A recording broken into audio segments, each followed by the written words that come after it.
La lecture pour ce 2 mars 2024 se fera dans le premier épître de Paul aux Corinthiens, chapitre 1er. 1 Corinthiens 1er. Je lis pour vous.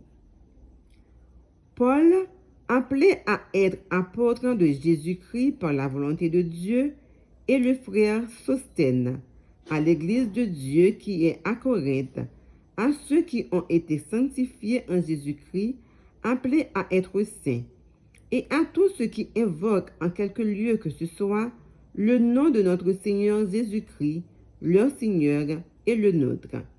Que la grâce et la paix vous soient données de la part de Dieu notre Père et du Seigneur Jésus-Christ. Je rends à mon Dieu de continuelles actions de grâce à votre sujet, pour la grâce de Dieu qui vous a été accordée en Jésus-Christ, car en lui vous avez été comblés de toutes les richesses qui concernent la parole et la connaissance.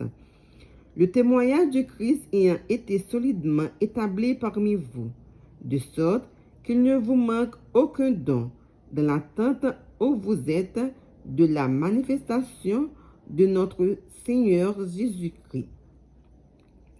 Il vous affermira aussi jusqu'à la fin, pour que vous soyez irréprochables au jour de notre Seigneur Jésus-Christ. Dieu est fidèle, lui qui vous a appelés à la communion de son Fils Jésus-Christ, notre Seigneur.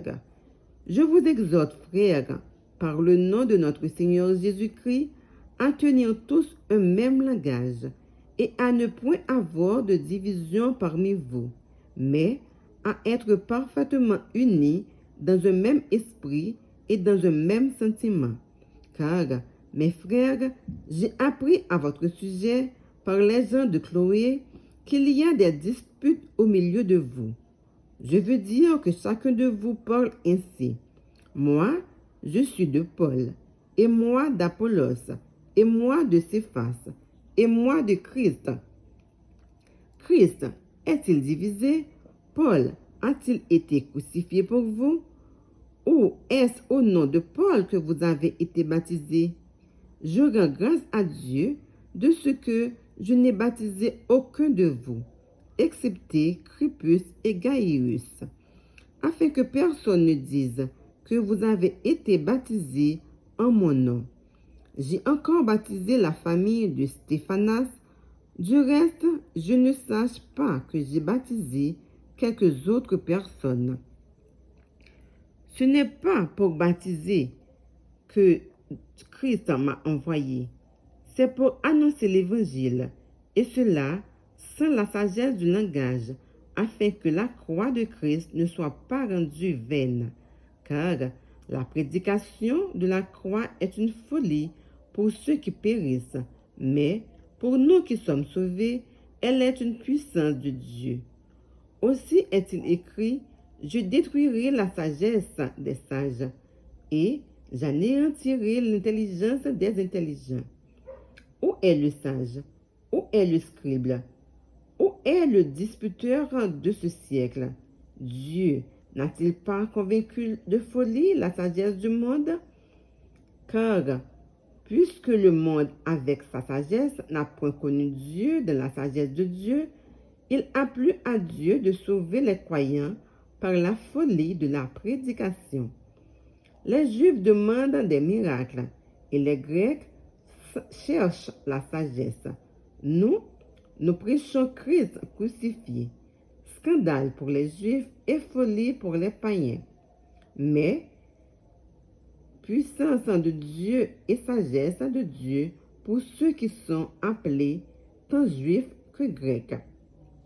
Car la folie de Dieu est plus sage que les hommes, et la faiblesse de Dieu est plus forte que les hommes. Considérez, frères, que parmi vous qui avez été appelés, il n'y a ni beaucoup de sages selon la chair, ni beaucoup de puissance, ni beaucoup de nobles. Mais Dieu a choisi les choses folles du monde pour convaincre les sages. Dieu a choisi les choses faibles du monde pour confondre les fortes. Et Dieu a choisi les choses viles du monde et celles qu'on méprise, celles qui ne sont point, pour réduire à néant celles qui sont, afin que nulle chair ne se glorifie devant Dieu.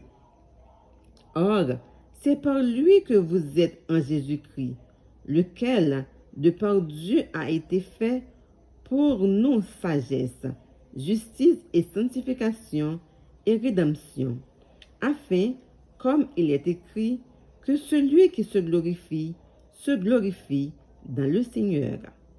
Parole du Seigneur. Amen.